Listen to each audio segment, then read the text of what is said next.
नमस्कार, आप देख रहे हैं हरियाणा भारत और मैं हूं आपके साथ सुनैना सिंह।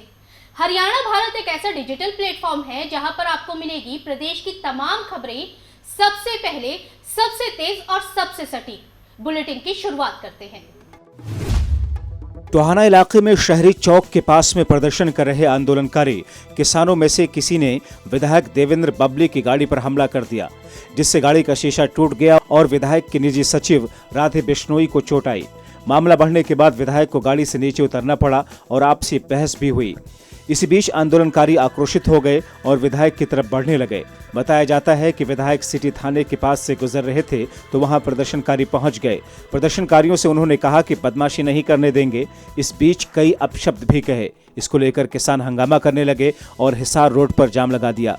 घटना के बाद विधायक देवेंद्र बबली ने वीडियो जारी किया। इन्होंने इसमें कहा कि नागरिक अस्पताल में वैक्सीन कैंप में जाना था। सिटी थाने के पास एक जीप में आए कुछ प्रदर्शनकारियों ने उनकी गाड़ी में 3 बार टक्कर मारी। आंदोलन करना सबका हक है, लेकिन डराना धमकाना ठीक नहीं। मैं भी किसान का बेटा हूं। फतेहाबाद जिले के टोहाना में वैक्सीनेशन कैंप का उद्घाटन करने आए जेजेपी के विधायक देवेंद्र बबली पर जानलेवा हमले के मामले में गृह मंत्री अनिल विज ने गंभीरता से लिया। उन्होंने दो टूक शब्दों में किसानों को चेतावनी दी है कि ऐसा विरोध प्रदर्शन बर्दाश्त नहीं होगा।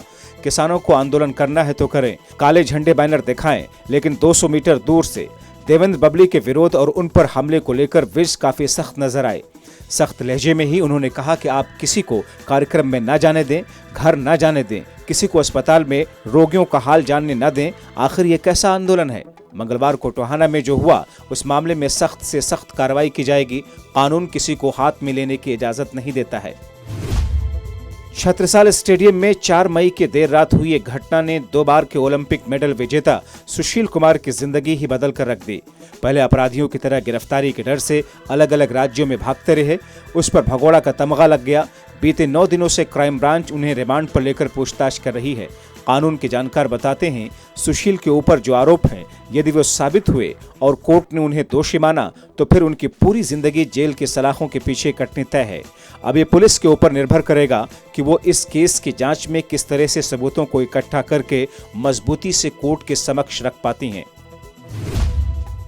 जबकि इसके इलाज में प्रयोग होने वाले एम्फोटेरेसिन बी इंजेक्शन की शुरू से कमी बनी हुई है। इसी के चलते प्रदेश की तकनीकी कमेटी ने अस्पताल में दाखिल प्रत्येक मरीज को 2 इंजेक्शन लगाने की अनुमति दी।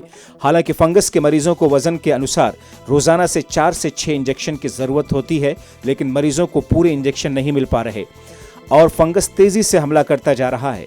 ऐसे में मरीजों और तीमारदारों की चिंताएं बढ़ गई हैं कि 2 इंजेक्शन से कैसे फंगस रुकेगा। सीबीएसई की तर्ज पर प्रदेश स्कूल शिक्षा बोर्ड की 12वीं की परीक्षाएं भी रद्द कर दी गईं। हालांकि कोविड की स्थिति सामान्य होने पर विद्यार्थियों के पास परीक्षा देने का विकल्प मौजूद रहेगा।